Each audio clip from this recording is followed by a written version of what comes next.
Okay guys, I am going to make this as quick as I can. I know I'm standing between us and lunch and I'm hungry.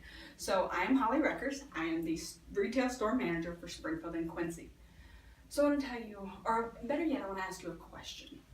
Have you ever had that pivotal moment in your career, in your life, in anything that you do that changes everything? It's that one moment in time that all of a sudden everything's different. You can't be that same person you was. You can't do what you were doing because now everything's different. That one moment that has changed your world. And today I want to tell you about one of mine that wasn't the best. It was one of those moments that my whole life changed because of one incident. So many years ago, not that many, I'm not that old, but I worked for a company that I loved. I had been there for a few years, top performer, great company, great team. I loved what I did. This is where I'm retiring from. I loved my job. My mentor there was my manager's leader. So it was the director of the building. She ran the entire 600 people building and she did it great. She was smart, she was funny, she ran the building, she was so strong, and she was everything I was going to be. When I started from the company, I was a rep, I promoted to manager. She helped me be better. That I was going to be the best and she was going to help get me there. I was already at the top, I loved what I did, and life is good. Then one day she comes to me and says, I'm leaving. I was heartbroken. She gives me this big dramatic pause as she's watching my heart break and says, but I want to take you with me. What do I do? This is the person that I believe in, that I want to be, but I love my job. Why would I leave? Great company, great team. My husband worked there, and now technically her position's now open. Maybe. No, I left with her. She tells me this great story about how she found this great company, great people. Just the whole thing is fantastic, and she needs me to make it even better. Me, 600 people in this building, and she wants me. Couldn't wait. I left. I followed her. I would have followed her to the end of time because that's how much I believed in what she did, how great she was. She was just that person that I wanted to be. And she was absolutely right. We left, we started this new job, this new career.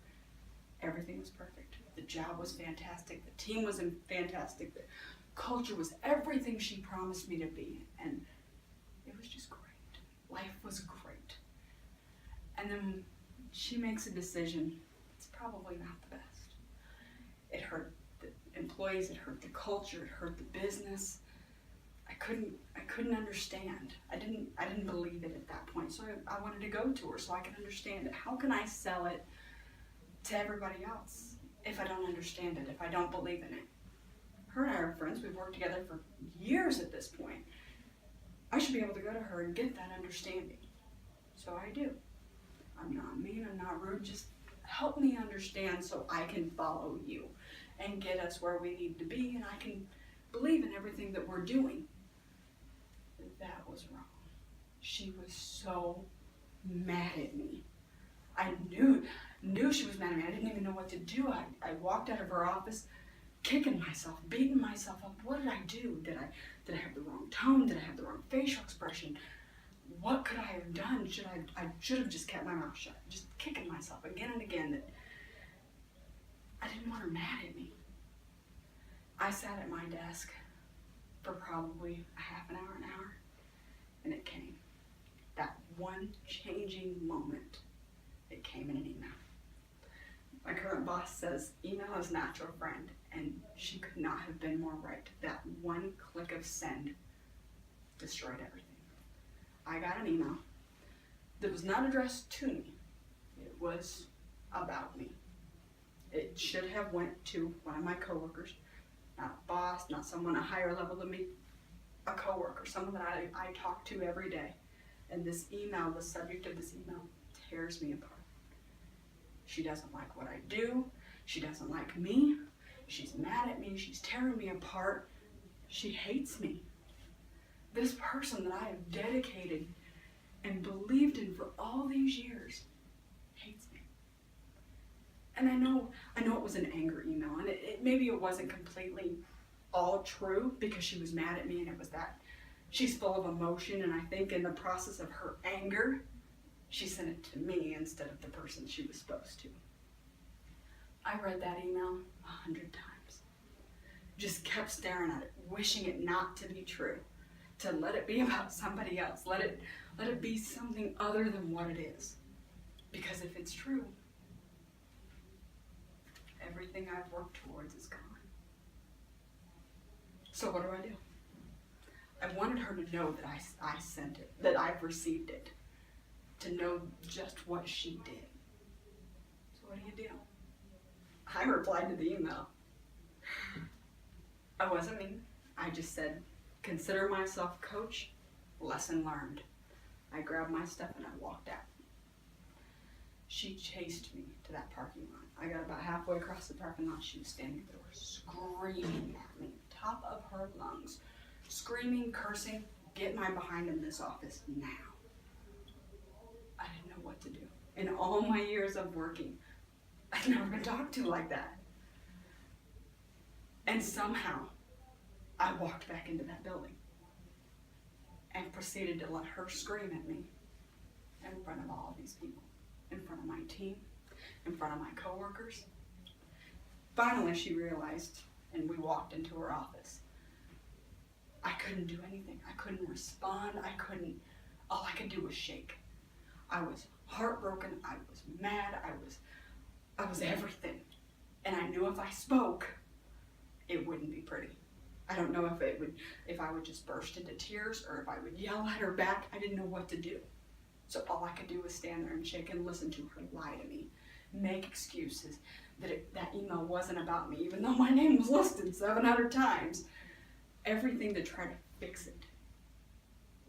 You can't fix it. That pedestal, that tower I had put her on and had followed her all these years was gone. I didn't trust her. I didn't believe in her. I wanted nothing to do with her at that point. So I walked out. She asked me if I'd come back, and I said I didn't know. And I thought about it, and and am I really going to let this woman chase me off? This is my job. This is my career. I loved what I do. So I came back. I don't know how I did it, but I came back. But I was broken. I knew I was broken. Performance dropped. I won't say I failed, because we still met goal. I won't fail. I won't let my team fail. And they're not going to let me fail. But my performance, that overachieving, we're the best, nah. I didn't want to do it anymore. I'll do what you tell me to do and nothing more. That went on for maybe a month, and I couldn't do it. I watched my team suffering. I was suffering. You've all had that employee that just that they've given up. How can you believe in someone else when you can't believe in yourself? Or how can I believe in you when you don't believe in yourself? What do? You rally. You get it done. I got my team together. We pulled it together. I apologized. I fully admitted and took fault for everything, because it was my fault that my team lost. Well, didn't lose, but that we dropped in performance, because how can they believe in me when I didn't believe in myself? I love my company. I love my job. I love my team. I'm not doing this. We're getting back on top. She's not letting me lose. And we did just that. We rallied it up. We got it back up to the top. And we continued doing what we do best. So the story leads me into what I wanted to, a little bit more of what I want to tell you about today. So to demonstrate just exactly how powerful that is, I want to tell you about a team meeting that I had.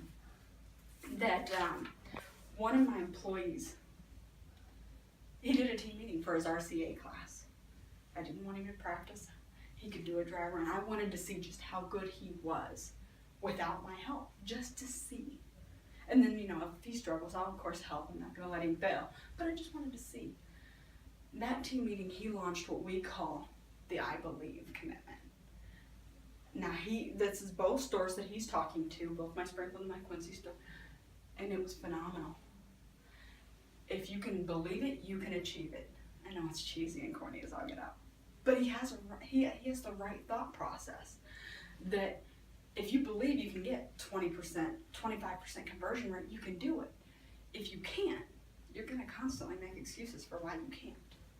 You'll never achieve with all these excuses in your way. But if you believe it, you can achieve it. You'll get it done. And he had the whole team rallied up, both stores ready to sell, going crazy. It was great. That I was floored. So we end the meeting, everybody goes out, starts selling like crazy, and I pull him to the side, like, I can't believe how proud I am of you. Had to, boost him up. I was so excited because he did such a great job. And I said, where did that come from? I should be seeing this for the last several years. Where did that come from? And he said, from you. From me. What did I do? He says, I got to thinking about it. And he's like, all the belief that you put in us, that you believe we can do this, that you believe we can win Elite, that we can win Keys to Success, MVP, that we can get these sales numbers. You believe in us. And he's like, and it got me thinking. He's like, and then on top of it, my wife tells me that I can build a shed. He's never built a shed a day in his life, but she believes he can do it. She printed out the blueprints, got all excited because she's rallied behind him. He's going to build a shed. Outstanding. The whole thing was just phenomenal, but it got me thinking about the life and the culture and the love that we build here. This is my world. This is our world. We spend more time here than we do at home. This is my second family. If you're going to be part of our team, part of our world, you have to join our family. Because if we're going to do this, if I'm going to do this, if they're going to do it, if anybody's going to do it, any of us out there, let's have fun doing it.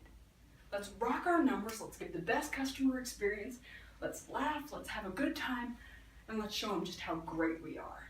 Because there's no one to stop us. There's no excuses for why we can't get it done. We can't succeed without each other. I can't do this alone. You can't do it alone. It's a pyramid.